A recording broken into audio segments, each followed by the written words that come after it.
Subscribe कीजिए to की twin Hindi channel को और प्रेस कीजिए बेल आइकॉन सबसे पहले लेटेस्ट अपडेट पाने के लिए। बहुत समय पहले की बात है। एक छोटे से कस्बे की भीड़ भाड़ वाली सड़क पर रामू की पुरानी सी चाय की दुकान थी। सुबह सुबह ग्राहक आते और आवाज लगाते, अरे रामू, एक कटिंग चाय दे जल्दी, ऑफिस के लिए लेट हो रहा हूँ। रामू बिना उनकी तरफ देखे ही चिड़चिड़े अंदाज में कहता, इतनी जल्दी है तो घर से पीकर आना था, यहाँ लाइन में लगो।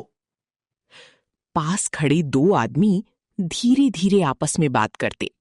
यार, इसकी चाय में अब पहले जैसा स्वाद नहीं रहा। दूसरा हल्की हंसी में जोड़ता, स्वाद छोड़, दिल ही नहीं रहा इसमें, सब पैसों का खेल है। रामू ये सब सुनता है पर कुछ नहीं कहता। चुपचाप अपना काम करते रहता, जैसे वही उसकी पूरी दुनिया हो। तभी ठंडी हवा का झोंका आता है और एक बूढ़ा आदमी कांपते हुए दुकान के पास आकर रुकता है। वो हाथ जोड़कर कहता है, बेटा, एक चाय मिल जाती, बहुत ठंड लग रही है। रामू धीरे से सिर उठाता है और सीधा सवाल करता है, पैसे हैं? बूढ़ा नजरें झुकाकर कहता है, नहीं। एक पल के लिए सन्नाटा छा जाता है। फिर रामू सख्ती से बोलता है, तो यहाँ क्यों खड़े हो? आगे बढ़ो, ये कोई धर्मशाला नहीं है। बूढ़ा कुछ नहीं कहता, बस हल्की सी मुस्कान के साथ मुड़ जाता है, जैसे उसे पहले से ही इस जवाब की उम्मीद हो। पास खड़ा एक छोटा बच्चा ये सब देख रहा होता है। वो आगे आकर कहता है, काका, आपने उसे भगा क्यों दिया? वो ठंड से कांप रहा था। रामू झुंझलाकर कहता है, तो मैं क्या करूं? मैं यहाँ धंधा करने बैठा हूं, दान देने नहीं। बच्चा शांत लेकिन गहरी आवाज में कहता है। कभी कभी दान ही असली कमाई होती है। रामू हंस पड़ता है। ये सब बातें किताबों में अच्छी लगती हैं, असली दुनिया में नहीं। बच्चा धीरे से जवाब देता है, शायद, लेकिन असली दुनिया भी कभी कभी किताबों जैसी बन सकती है। और फिर चुपचाप वहां से चला जाता है, लेकिन उसके शब्द हवा में तैरती रह जाती हैं। रात का समय होता है, चारों तरफ सन्नाटा फैल चुका होता है। रामू पैसे को देखते हुए खुद से बड़बड़ाता है, आज भी ठीक ठाक कमाया, लेकिन अभी बहुत कम है। तभी अचानक एक गूंजती हुई आवाज सुनाई देती है। कितना चाहिए रामू? वो घबरा जाता है। कौन है? सामने आ। तभी उसके सामने एक तेज चमकदार रोशनी प्रकट होती है। आवाज फिर गूंजती है, तुम्हें पैसों की प्यास है, लेकिन ये प्यास कभी खत्म नहीं होगी। रामू डरते हुए पूछता है, तुम कौन हो? आवाज जवाब देती है, मैं वो हूं जो तुम्हें एक मौका देने आया है। रामू उत्सुकता से पूछता है, कैसा मौका? आवाज जवाब देती है, कल से जो भी तुम्हारी दुकान पर आएगा, वो तुम्हें सोने का सिक्का देगा। ये सुनकर रामू की आंखें चमक उठती हैं। मतलब मैं अमीर बन जाऊंगा? आवाज गंभीर होकर कहती है, हाँ, लेकिन याद रखना, हर वरदान के साथ एक परीक्षा होती है। लालच की कोई सीमा नहीं होती। लेकिन रामू जल्दी से कहता है, मैं तैयार हूं। और वो चेतावनी को अनसुना कर देता है। अगले दिन जैसे ही सुबह होती, पहला ग्राहक चाय पीकर जाता है और सच में सोने का सिक्का दे जाता है। रामू हैरानी और खुशी में कह उठता है, ये सच में हो रहा है।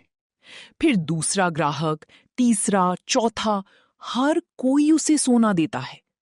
धीरे धीरे उसकी दुकान पर भीड़ लग जाती है और रामू दिन रात बस सोना गिनता रहता है।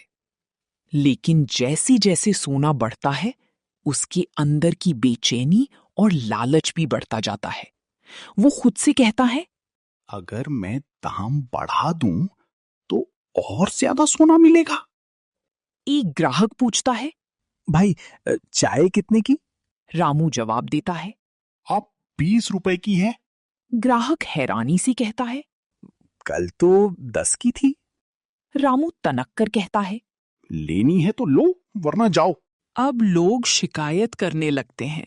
चाय का स्वाद खराब हो गया है।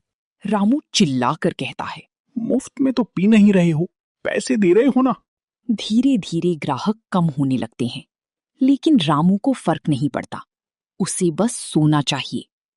एक दिन वही बूढ़ा आदमी फिर आता है और कहता है। बेटा, आज तो चाय मिल जाएगी। रामू गुस्से में भरकर कहता है। तू फिर आ गया? तेरे पास सोना है? बूढ़ा शांत स्वर में कहता है। नहीं, लेकिन प्यास है। रामू हंसकर कहता है। तो अपनी प्यास लेकर कहीं और जा।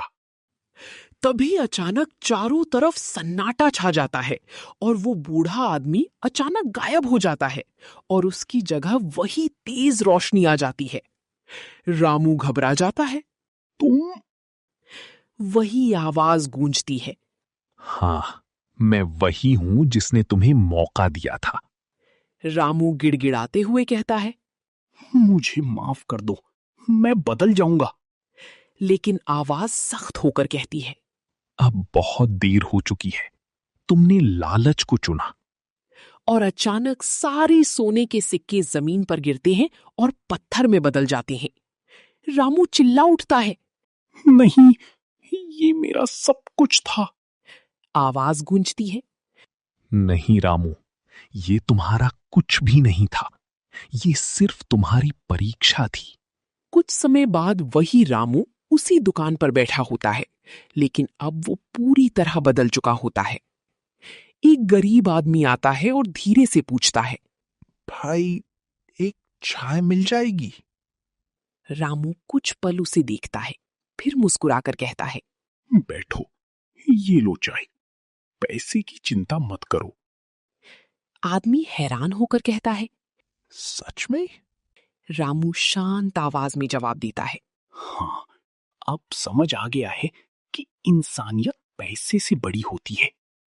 तभी वही बच्चा फिर से आता है और मुस्कुराकर कहता है। काका, अब समझ आए? रामू की आंखों में नमी आ जाती है। वो धीरे से कहता है। हाँ, अब समझ आया।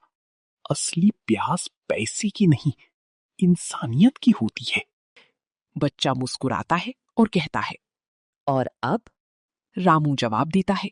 अब मैं दूसरों की प्यास बुझाकर खुद को भर रहा हूं।